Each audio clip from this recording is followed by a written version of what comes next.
Hey guys, I just want to talk a little bit about markers in the Next War series today. Most of the markers are pretty self-explanatory. A lot of them have their own sections in the rules, so I'm just going to go over a few that don't have their own section of the rules, or their usage is a little bit more subtle. So real quick, this is pretty much self-explanatory, but you have the current phase marker that you can use on the track, and then you use the movement and combat phase marker for here, so that you can track both the initiative move and the basic and combat move. So that's pretty straightforward. When you go over here to the general records track, things can get a little bit tricky. You got a lot of markers to put in there.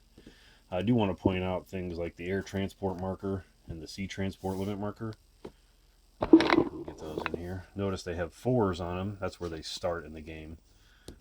Most games that doesn't increase or decrease, but if it does, you just move the marker up, but at least it shows you where it starts.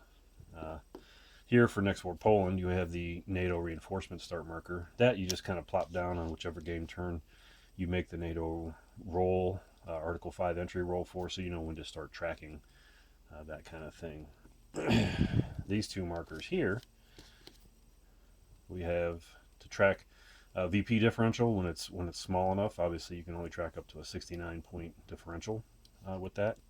And then we have the initiative VPs marker. You just simply, every scenario says you need this many VPs for initiative. You put this on the number that you need, right? 24. That's what you need to get initiative in that particular scenario. I just wanted to point out these two markers here. There's an air bases captured and destroyed this turn marker. There's one for the Belarus air bases, one for the Russians. There's one for NATO, and one for Poland. Those are for marking when these air bases are destroyed or captured over here, or on the operational map for the Poles or the NATO bases in the NATO holding box. You can mark it with those to keep track. I do want to point out, VPs this turn. That's obviously kind of self-explanatory, but there's been some question. You use this to track the VPs you're earning through the turn. Sometimes you earn VPs that are just added directly to the total, and there you would just add it to whatever your total happened to be on the track. Something that we introduced to make it a little easier to track. So we have air mobile points, and air mobile points used. So you use air mobile points to track the number you start with. So if it happens to be 8, you can put it on the 8. And then as you use them through the game turn, you can use this marker to track it as you use them until you reach what you've gotten to. Obviously, if you take air mobile point losses, this one moves down.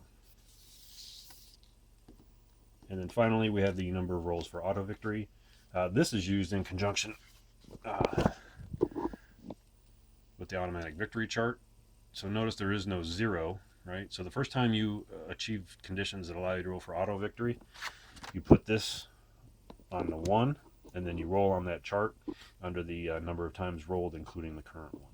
That's pretty much it for the markers I wanted to talk to you about. We'll have a couple more videos about other items in the game. Hope you enjoy it. Thanks.